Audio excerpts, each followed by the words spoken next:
Welcome to news wise, میں ہوں عارفہ نور۔ آج پروگرام میں سب سے پہلے ہم بات کریں گے جو بلدیاتی انتخابات ہونے ہیں سندھ میں، اور اس حوالے سے جو ایک کنٹروورسی بنی ہوئی ہے، مسلسل ملتوی کیے جا رہے ہیں یہ الیکشنز، اور کچھ اپوزیشن کی پارٹیز اس بات کو بالکل ایکسیپٹ نہیں کر رہی۔ یہ جو دوسرا مرحلہ ہے بلدیاتی انتخابات کا سندھ میں، وہ گزشتہ ماہ سے جو ہے اس کے التوا کا شکار ہے۔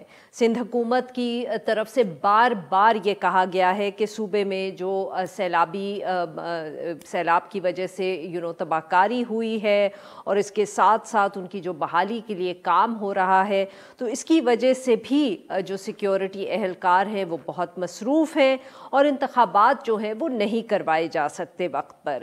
الیکشن کمیشن کو جب یہ موقف گزشتہ ماہ سندھ حکومت کی طرف سے بتایا گیا تو انہوں نے 90 روز کے لیے انتخابات جو تھے وہ ملتوی کر دیے۔ آج اسی حوالے سے الیکشن کمیشن میں سماعت ہوئی تو سندھ حکومت، جماعت اسلامی، MQM، پاکستان تحریک انصاف اور دیگر جو سٹیک ہولڈرز تھے، سب نے وہاں اپنا اپنا موقف سامنے رکھا، اور فیصلہ جو ہے وہ الیکشن کمیشن نے محفوظ کر لیا۔ میڈیا ذرائع سے ابھی تک جو انفارمیشن سامنے آئی ہے تو اس کے مطابق سندھ حکومت کی طرف سے یہ کہا گیا کہ اس وقت بھی 25 سے 30% جگہ پر پانی کھڑا ہوا ہے سندھ میں، اور کراچی میں 1300 سے زائد ایسے پولنگ سٹیشنز ہیں جو بہت سینسٹیو قرار دیے گئے ہیں، اور ان کے لیے ایک بہت بڑے پیمانے پہ سیکیورٹی اہلکار کی ضرورت ہوگی، اور یہ اس وقت ممکن نہیں ہے۔ میڈیا رپورٹس کے مطابق جو چیف الیکشن کمشنر ہیں انہوں نے یہ ریمارکس دیے کہ سندھ حکومت نے سندھ ہائی کورٹ میں تو کچھ اور بات کی، وہاں انہوں نے یہ کہا کہ وہ انتخابات کے لیے تیار ہے۔ دلچسپ بات یہ ہے کہ جو MQM ہے وہ پہلے ہی چاہتی ہے کہ الیکشن جو ہیں وہ ملتوی کیے جائے۔ انہوں نے اس حوالے سے سندھ ہائی کورٹ میں اپیل کی ہوئی ہے، جبکہ PTI جو ہے وہ کہتی ہے کہ اس کو کوئی اعتراض نہیں ہے اگر 90 دن میں الیکشنز کر لیے جائیں۔ مگر جو جماعت اسلامی ہے وہ بار بار شکایت کر رہی ہے اس التوا کی۔ ان کا موقف یہ ہے کہ جان بوجھ کر سندھ حکومت جو ہے وہ بلدیاتی انتخابات نہیں کروانا چاہ رہی۔ ناظرین، ہم اب گفتگو کریں گے جو سندھ کے بلدیاتی انتخابات ہیں، اور ہمارے ساتھ اس پہ بات کرنے کے لیے موجود ہیں حافظ نعیم الرحمان صاحب، امیر ہیں Jamaat Islami Karachi. Welcome to the شو سر۔ سر، آج پھر ہوئی ہے اس حوالے سے چیف الیکشن کمشنر کے سامنے پروسیڈنگز ہوئیں، ساری جماعتیں موجود تھیں۔ سر بتائیں کچھ ہمیں بھی کہ ایگزیکٹلی کیا پارٹیز کا سٹینڈ رہا۔ میڈیا ذرائع کے مطابق تو آپ لوگوں نے ہی سب سے زیادہ شور مچایا ہے اس پہ کہ بدقسمتی سے جو ہے نا ہو یہ رہا ہے کہ جی تھینک یو ویری مچ۔ بدقسمتی سے ہو یہ رہا ہے کہ جماعت اسلامی اور کراچی کے عوام ایک طرف مل کر، اور باقی ساری پارٹیاں ایک طرف ہیں، اور ملٹیپل ایشوز میں یہ ہو رہا ہے۔ الیکشن تو ابھی آیا ہے نا، اب آپ مردم شماری کا مسئلہ جو آج یہ لوگ اٹھا رہے ہیں، یعنی میں حیران تھا کہ آج مردم شماری کا مسئلہ MQM نے اٹھایا کہ وہ ہوئی نہیں ہے تو کیسے الیکشن ہوگا، لیکن اس مردم شماری کے اوپر یہ پچھلا قومی انتخاب لڑ چکے ہیں۔ اسی جعلی مردم شماری کو خود انہوں نے PTI کی گورنمنٹ میں PTI اور MQM نے مل کر نوٹیفائی کیا تھا، پاس کیا تھا کابینہ سے، یہ وزیر تھے اور یہی لوگ تھے، تینوں پارٹیاں ہیں، چاروں پارٹیاں کہ جنہوں نے مل کر اتنے عرصے سے ہمارے ساتھ یہ کیا ہوا ہے۔ ڈیلیمیٹیشن کا مسئلہ بھی یہ سب لوگ حکومتوں میں رہے ہیں، اتنی بڑی بڑی اپوزیشن میں رہے ہیں، انہوں نے کیوں نہیں ریزالو کیا، کیوں وقت پہ کورٹ میں نہیں گئے۔ جہاں تک مسئلہ ہے الیکٹورل لسٹ کا، واقعتاً صحیح نہیں ہے وہ، لیکن کیا اس کی بنیاد کے اوپر انتخاب نہ کروایا جائے؟ تو قومی انتخاب میں بھی لسٹ صحیح نہیں تھی، ضمنی انتخاب میں بھی لسٹ نہیں تھی، اس میں آپ کیوں چلے گئے؟ وہ آپ کو اچھا لگتا ہے آپ اس میں چلے گئے، بلدیاتی الیکشن سے آپ کو پریشانی ہے آپ اس میں نہیں جانا چاہتے۔ پھر اس کے بعد اختیارات کا مسئلہ، چوتھا پوائنٹ یہ تھا کہ اختیارات نہیں ہے تو الیکشن کیا ہوگا؟ دیکھیں، الیکشن ایک الگ چیز ہے، اختیارات ایک الگ چیز ہے۔ الیکشن اور اختیارات سائملٹینیسلی ایک ہی وقت میں دونوں کام ہو سکتے ہیں۔ جس دوران میں الیکشن ہو رہا ہو اس سے 3 دن پہلے بھی سندھ حکومت کا، سندھ اسمبلی کا اجلاس بلا کے سارے اختیارات منتقل ہو سکتے ہیں۔ پر سر اس کے اوپر تو سنا ہے کہ پاکستان پیپلز پارٹی اور MQM کا کوئی اتفاق نہیں ہو رہا، اس لیے وہ مسئلہ حل نہیں ہوا، نہیں تو یہ تو اپریل میں انہوں نے کمٹمنٹ ایک دوسرے سے کی تھی۔ اتفاق تو اس پر ہو گیا ہے کہ اسی طرح سے یہ ڈرامہ چلتا رہے گا اور الیکشن ڈیلے کرتے رہیں گے، اس پر اتفاق ہے۔ تو یہ نورا کشتی ہے۔ اگر MQM کو جینوئنلی اختیار چاہیے تھا نا، بلدیاتی اختیار، تو جب رجیم چینج ہو رہی تھی اور اس وقت MQM کے ووٹ کی ضرورت تھی تو اس وقت وہ کہتے کہ ہم یہاں بیٹھے ہوئے ہیں، زرداری صاحب آپ اپنی سندھ اسمبلی کا اجلاس بلائیے اور آرٹیکل 140A کے تحت تمام تر اختیارات منتقل کر دیجئے، ترمیم موجود ہے، سب نے بنا کے رکھی ہوئی ہے، آپ جماعت اسلامی والا معاہدہ بھی پورا کر دیجئے، آئین کی آرٹیکل 140A بھی پوری کر دیجئے، ہماری بات بھی پوری ہو جائے گی، اگلے دن ہم سے ووٹ لے لیجئے۔ تو یہ تو نہیں کیا نا انہوں نے، یعنی جس وقت وہ پھنسے ہوئے تھے، اگر آپ واقعی کراچی کے لیے کام کر رہے تھے اور آپ کو وزارتیں نہیں چاہیے تھیں، آپ کو گورنرشپ نہیں چاہیے تھی اور آپ کو مینڈیٹ اپنا فروخت نہیں کرنا تھا، تو آپ کراچی کے لیے بہت بڑا کام کر سکتے تھے، آپ نے نہیں کیا۔ جب آپ نے اس وقت نہیں کیا تو اب آپ اس وقت صرف الیکشن ڈیلے کرانے کے لیے آپس میں کھیل رہے ہیں، آپ تو اتحادی ہیں۔ تو سر یہ بتائیں کہ ان کا تو یہ انٹرسٹ ہو گیا، پاکستان پیپلز پارٹی نے وہ کیوں مؤخر کروانا چاہ رہے ہیں؟ کیونکہ سچ بات یہ ہے کہ کراچی میں تو انہوں نے جو جیتنا ہے یا نہیں جیتنا، ان کو کوئی تھریٹ اپنا جو ان کا اسٹرانگ ہولڈ ہے وہاں تو نہیں ہے۔ ایگزیکٹلی، دیکھیں انہوں نے پہلا فیز تو کروایا نا، حال 2 سال بعد کروایا لیکن کروا دیا نا، جو انٹیریئر سندھ میں، اور 30% تو بیچارے امیدوار کھڑے ہی نہیں ہو سکے ان کے مقابلے میں، جو کھڑے ہوئے ان کو بٹھا دیا، جو ان کی طاقت ہے اس کا استعمال کیا۔ اب کراچی میں تو اس طرح نہیں بٹھا سکے نا، یہ کچھ جگہوں پہ کیا انہوں نے یہ کام، اس میں بھی کیا، لیکن کامیاب پوری طرح سے نہیں ہو سکے، اور کراچی ان کے ہاتھ میں بلدیاتی اعتبار سے آئے گا نہیں۔ اب ان کو اتنا لگ گیا ہے نا کہ 15 ارب روپے کا اس وقت پیچ ورک ہو رہا ہے سڑکوں کا، اس میں آپ کو یقین سے کہتا ہوں 1 سے 1.5 ارب روپے بھی لگ جائیں نا تو یہ بہت بڑی بات ہے، باقی سب کھا رہے ہیں۔ میں آپ کو بالکل صحیح بات بتا رہا ہوں، آپ اپنے نمائندوں کو بھیجیں، آپ سڑکوں کا معائنہ کریں، آپ کو کوئی بہت بڑے انجینئر کی ضرورت نہیں ہے، آپ کو پتہ چل جائے گا وہ لیئر کیا ہے، اس جو بٹومن ہے اس کی سٹینڈرڈ کیا ہے، اس سڑک پہ کام کیا ہو رہا ہے اور کتنی کرپشن ہو رہی ہے۔ آپ KMC میں جائیے، آپ کو کرپشن پتہ چل جائے گی۔ تو ان کو جو مزے لگ گئے نا کہ اب سندھ حکومت میں رہتے ہوئے بھی لوٹو، اور اگر اتنا سا بھی اختیار موجود ہے نا KMC کا تو اس اختیار پہ بھی خود ہی بیٹھے رہو، تو ناجائز طریقے سے ایڈمنسٹریٹر اپنا بٹھا کر یہ سارا کام ان کا چل رہا ہے، تو یہ نہیں چاہتے کہ کسی سے شیئر کریں، مسئلہ ان کا یہ ہے، اور ہارنے کا خوف بھی ہے۔ MQM کا بھی پرابلم یہ ہے کہ اب MQM تقریباً جا رہی ہے تو فزل آؤٹ ہونے جا رہی ہے، تو اب آپ مجھے بتائیے کہ ایسے موقع پہ یہ کیوں کرائیں گے؟ تحریک انصاف سر وہ بھی مطلب کہ ان کا تو کہتے ہیں کہ پوزیشن اچھی ہے، اور نیشنل اسمبلی کے جو بائی الیکشنز ہوئے ان میں تو پرفارمنس بہت اچھی رہی ہے پاکستان تحریک انصاف۔ یہی تو حیرانی کی بات ہے کہ کراچی کے لوگوں نے خان صاحب اور ان کی پوری ٹیم کو بھر بھر کے ووٹ ڈالے 2018 میں، اور ہمیں بھی یہ توقع تھی کہ یہ کچھ کراچی کے لیے کریں گے۔ ٹھیک ہے، ہماری ظاہر ہے ہم بھی الیکشن لڑے، وہ بھی لڑے، انہوں نے زیادہ ووٹ لیے، پورے پاکستان میں لیے، اور کراچی نے تو قومی اسمبلی کی 14 سیٹیں ان کو دیں۔ گورنر ان کے تھے، صدر کراچی سے ہیں، وزیر ان کے بڑے بڑے 3-4 کراچی سے ہیں، اور بڑے لوگ ہیں، لیکن انہوں نے کراچی کو پلٹ کے دیکھا بھی نہیں۔ خود خان صاحب 3.5 سال میں 3.5 گھنٹے کے لیے بھی نہیں آئے۔ آپ بتائیں نا کہ پرائرٹی میں نہیں تھا، اعلانات کرتے رہے، فالو اپ نہیں کیا، صحیح پریزنٹیشن نہیں تھی، ان کے لوگ ان کو صحیح گائیڈ نہیں کرتے تھے، لیٹ ڈاؤن کرتے تھے خود خان صاحب۔ آپ کا خیال ہے اس کی تو وجہ سے کراچی کے لوگ اتنے تو نہیں ہیں نا، وہ نیشنل اسمبلی کے لحاظ سے پہلے سوچتے رہے کہ ٹھیک ہے ہم نیشنل اسمبلی میں خان صاحب کو ووٹ ڈالیں گے، لیکن جب کراچی کا وہ حال دیکھتے ہیں تو انہیں معلوم ہے کہ اگر ہم PTI کو ووٹ دیتے ہیں بلدیات میں تو یہ جو 5 سے 7 8 میں نام کسی کا نہیں لیتا، مجھے اچھا نہیں لگتا پولیٹیکل، اس میں انہی میں سے کوئی میئر بنے گا نا، انہی میں سے ٹاؤن ناظم بنیں گے، تو کراچی کے لوگ اب مزید افورڈ نہیں کر سکتے کہ ان لوگوں کے ہاتھ میں، یعنی اگر پیپلز پارٹی سے نکلے تو ہم ان کے ہاتھ میں دیتے ہیں جو انٹرسٹ ہی نہیں رکھتے، یا وہ صرف بلیم گیم کریں گے، کام نہیں کریں گے۔ لوگ کام چاہتے ہیں اس وقت، اس لیے لوگ اب جماعت اسلامی کی طرف دیکھ رہے ہیں۔ دیکھیں سچی بات ہے، میں کوئی غلط بیانی سے کیوں کام لوں، ہماری انتخابی پوزیشن اوور آل پورے ملک کے لحاظ سے اچھی نہیں ہے، بالکل صحیح، بٹ کراچی میں لیکن کراچی میں لوگ کیوں دیکھ رہے ہیں جماعت اسلامی کی سروس میں آپ لوگوں کی، جبکہ پاپولرٹی عمران خان صاحب کی کراچی میں بھی موجود ہے؟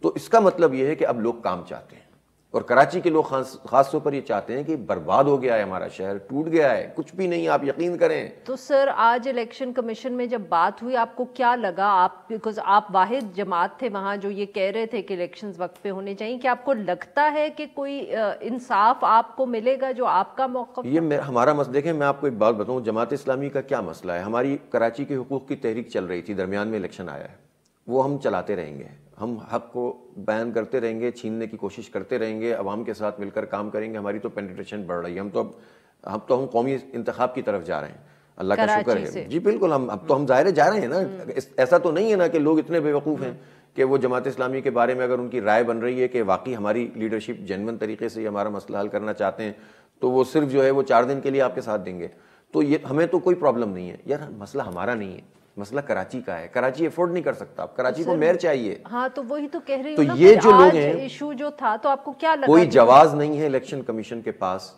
کوئی جواز نہیں ہے کہ وہ الیکشن کو ڈیلے کریں۔ اس لیے کہ دیکھیں وہ نفری منگوا سکتے ہیں. آئین کی آرٹیکل 220 موجود ہے. الیکشن کمیشن کو آئین پاکستان یہ اختیار دیتا ہے, الیکشن کمشنر کو بھی الیکشن کمیشن کو بھی, لکھا ہوا ہے دونوں, کہ وہ پاکستان کے کسی بھی ادارے کو طلب کر سکتے ہیں, ان کا اختیار ہے.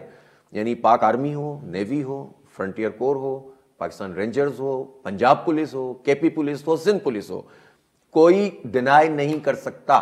یہ بتا تو سکتا ہے کہ ہمارے ساتھ یہ مسئلہ ہے, لیکن جب آپ کو وہ طلب کریں گے تو بلانا پڑے گا, ادروائز وہ کانسٹیٹیوشن کی خلاف ورزی کریں گے. تو الیکشن کمیشن کے اندر بھی اب اتنا دم ہونا چاہیے کہ وہ اپنے اس اختیار کو ایکسرسائز کریں.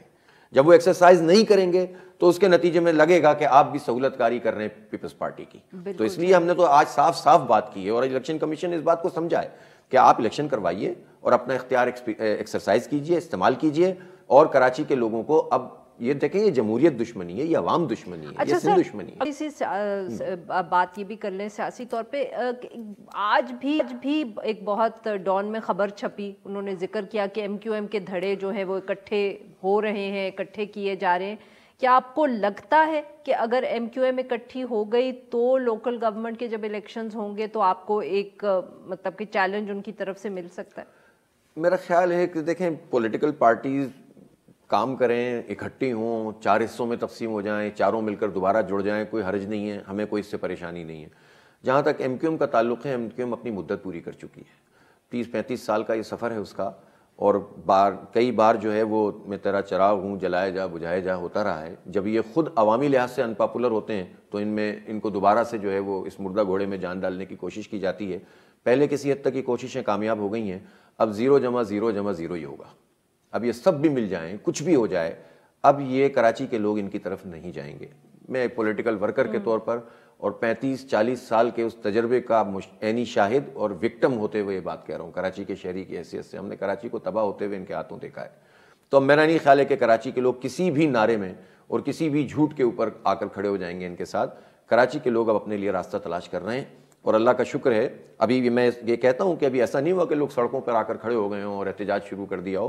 اب یہ اسٹرگل جماعت اسلامی کر رہی ہے, لیکن کراچی کے لوگوں سے آپ سروے کیجئے, ابھی جائیے پوچھئے, تو اللہ کا شکر ہے لوگوں کے دل ہمارے ساتھ دھڑک رہے ہیں اور لوگ چاہتے ہیں کہ اب جماعت اسلامی کراچی کو سنبھالے.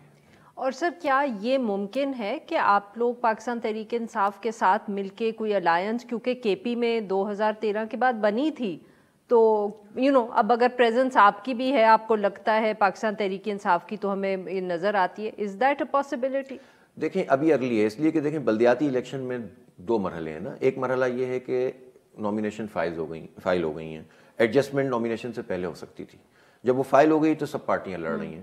میری خواہش یہ ہے, اور میں کراچی کے عوام کے لیے بھی یہ بہتر سمجھتا ہوں, کہ ہمیں ضرورت نہیں پڑنی چاہیے کہ ہم کسی کا منہ دیکھیں, کسی کی منتیں کریں اور کسی کے ساتھ مل کر اپنے ان اہداف کو حاصل نہ کر سکیں کہ جو ہم عوام کی مدد سے حاصل کر سکتے ہیں.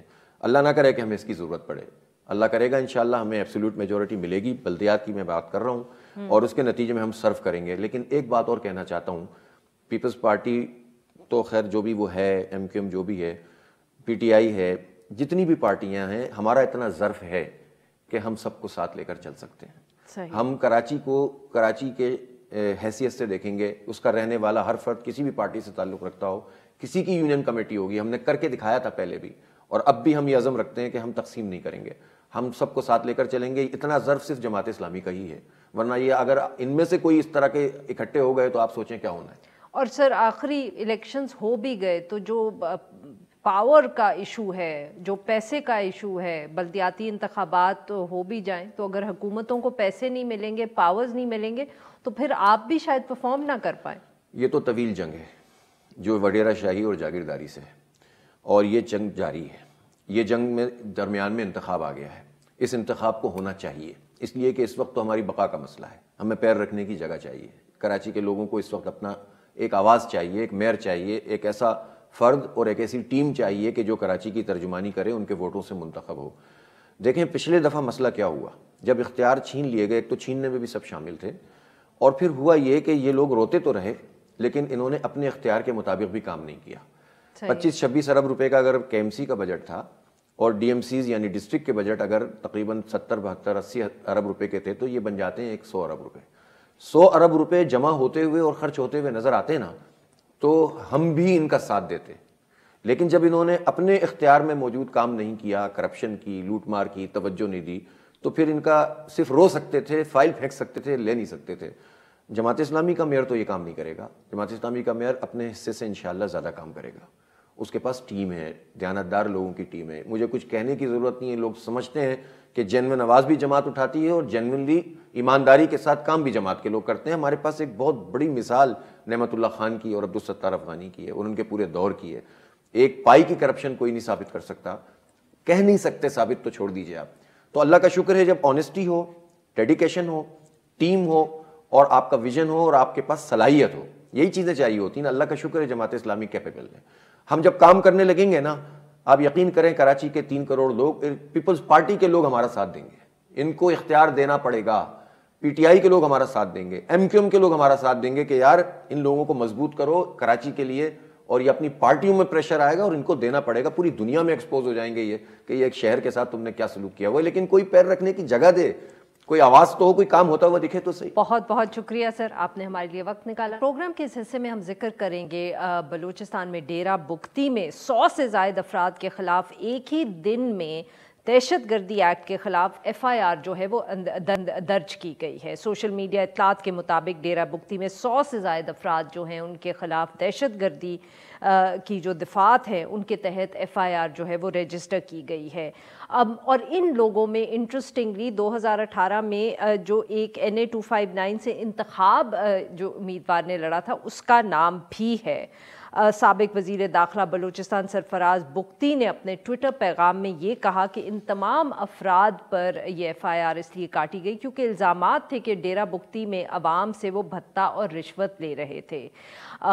اس کے ساتھ ساتھ انہوں نے اس الزام کی بھی تردید کی ہے کہ ان کا کوئی تعلق تھا ان لوگوں سے۔ اس سارے معاملے پہ بات کرنے کے لیے آج ہمارے ساتھ موجود ترین صاحب سینئر صحافی ہیں، کوئٹہ سے ہمیں جوائن کریں۔ ویلکم ٹو دی شو سر۔ جی ترین صاحب، کیا تفصیلات ہیں اس معاملے کی؟ یہ خبر جو ہے اور یہ کیا ہوا؟ جی بالکل، جس طرح آپ نے بھی تفصیل بتا دی ہے کہ ابھی نومبر کے دوسرے ہفتے میں یہ ایف آئی آر درج ہوئے ہے سوئی اور ڈیرہ بگٹی میں، اور اس ایف آئی آر میں جو مختلف تھانوں میں درج ہوئے ہیں اس میں تقریباً 100 سے 150 لوگوں کے خلاف یہ ایف آئی آر درج ہوا ہے، جس میں جو ایف آئی آر درج کرنے والے ایس ایچ او کی مدعیت میں یہ کہا گیا ہے کہ ڈیرہ بگٹی اور سوئی کے مختلف علاقوں میں گزشتہ 2 ماہ سے بطخوری کا جو واقعات ہے وہ ہو چکے، اور اس طرح کے واقعات میں مسلح افراد نے لوگوں کے گھروں پہ فائرنگ کی ہے، ان کے ٹیوب ویل پہ فائرنگ کی ہے تاکہ ان کو بتہ دیا جائے، اور بتہ نہ ملنے کی صورت میں پھر انہیں قتل کی بھی دھمکیاں دی ہے۔ تو پولیس نے اس پر ایکشن لیا ہے اور مختلف علاقوں میں جو ہے انہوں نے ایف آئی آر کی ہے، اور اس میں 100 سے 150 جو لوگ ہیں وہ نامنیٹ ہو چکے ہیں، اور یہ ہے کہ اب تک گرفتاریاں جو ہے وہ نہیں ہوئی ہے، کیونکہ ایف آئی آر ہونے کے بعد جو نامنیٹ لوگ ہیں وہ سوئی اور ڈیرہ بگٹی سے زیادہ تر لوگ باہر جا چکے ہیں، یا بہت سارے ایسے لوگ ہیں کہ وہ ہاں مجھے یہ بتائیے گا کہ یہ اگر الزام صرف بھتہ خوری کا ہے تو یہ اینٹی ٹیررزم ایکٹ کے تحت ایف آئی آر کیسے ہوئی ہے؟ کیا کوئی تعلق ہے اس الزام کا اے ٹی اے سے؟ جی اس حوالے سے اس میں جو اینٹی ٹیررسٹ جو ایکٹیویٹی ہے وہ اس حوالے سے بن رہی جو ایف آئی آر ہے، کیونکہ لوگوں کے گھروں پہ فائرنگ ہوئی ہے، ان لوگوں کے خلاف اسلحہ استعمال ہوا ہے، ان کے ٹیوبویلوں پہ فائرنگ ہوئی ہے، اور پھر جب لوگوں سے ہم نے بات کی علاقے کے لوگوں سے، انہوں نے بڑا انٹرسٹنگ اس کا قصے بتایا کہ کس طرح کے انہوں نے بتے لینے تھے۔ مثال کے طور اگر گورنمنٹ آف بلوچستان کا کوئی سرکاری ملازم ہے تو ان کو کہا گیا تھا کہ وہ مہینے کا 12,000 روپے، چاہے گریڈ 1 کا ہو یا 12 کا ہو، 12,000 روپے ان سے لیے جائیں گے۔ اسی طرح اگر وہ پی پی ایل کا یعنی پاکستان پیٹرولیم لمیٹڈ کا اگر کوئی ملازم ہے تو اس سے 24,000 لیے جائیں گے۔ یہ سب لوگ کون تھے؟ یہ مطلب کہ کیا یہ ایک گروہ سے ان سب لوگوں کا تعلق تھا؟ کیا ایشو کیا ہے؟ بیکاز ذرا عجیب سا لگتا ہے کہ 100 لوگ جو ہیں یا 150 جیسے آپ کہہ رہے ہیں وہ بھتہ خوری کر رہے ہیں اور ایک دم سب کا معلوم ہوتا ہے اور ایک دم سب کے خلاف ایف آئی آر ہوتی ہے، کیا یہ ایک گروہ سے تعلق رکھتے ہیں؟